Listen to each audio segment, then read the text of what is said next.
so much, Rachel, and good morning, California.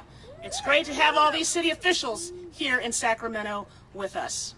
As many of you know, the League of California Cities serves as a resource and an advocate for 477 amazing cities in California, representing millions of Californians. I'm joined today, as Rachel mentioned, by city officials from throughout the state and our Cal Cities leadership to make a simple but critical request to the governor and the legislature. We need you to find a permanent home in the budget for $3 billion in ongoing funding that will help our cities prevent and reduce homelessness across the state. $3 billion.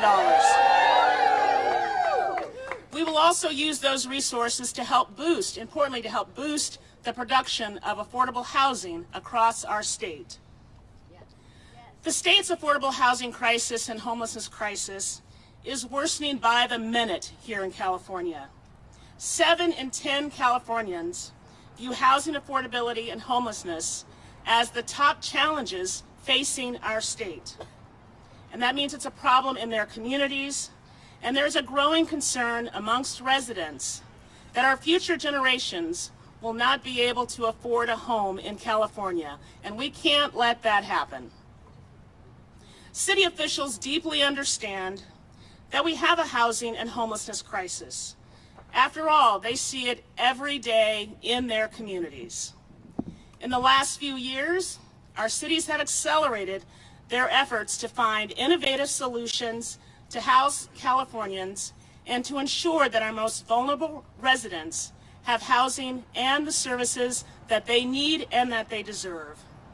Today, I'm pleased to unveil the results of a new survey of city officials, which helps all of us better understand the city's commitment to solving this crisis and truly the barriers that they face. In that survey, nearly 85% of cities report that they have implemented programs to prevent and reduce homelessness. 8 in 10 cities are investing general fund dollars to do this.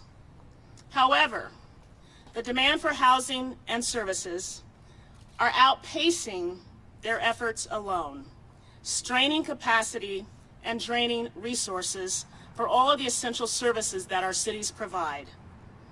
Nearly 9 in 10 cities have budget concerns over their ability to provide the services that our homeless residents need in the long term. And when asked about the barriers to progress, well, they include limited supportive housing options and a lack of ongoing funding. Now, city officials are making progress, and they want to be a strong partner with the state to help support our unhoused residents and to keep all Californians in their homes. But without a dedicated, ongoing funding stream, little progress can be made to address what we all know is a crisis that is decades in the making. Our survey also helps us understand what cities would do with increased funding from the state. Well, our cities would provide additional supportive services, they would increase shelter space, accelerate affordable housing development, invest in homeless outreach teams, and expand rent subsidy programs, just to name a few of those activities. But cities can't solve this challenge alone.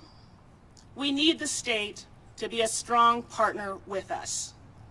We all know that real progress requires a partnership amongst all levels of government. It also requires ongoing resources to match the scale of the crisis. It's past time to get beyond the finger pointing and the blame. Our residents in our cities need action now. Every level of government has work to do. Cities are stepping up, and we need the state's commitment too. For the sake of our residents, we can't afford to do less.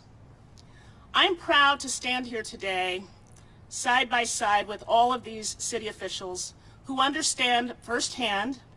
They know the challenges, but they also know the opportunities we have if we work together. We have to work together if we're going to address this crisis again that is decades in the making.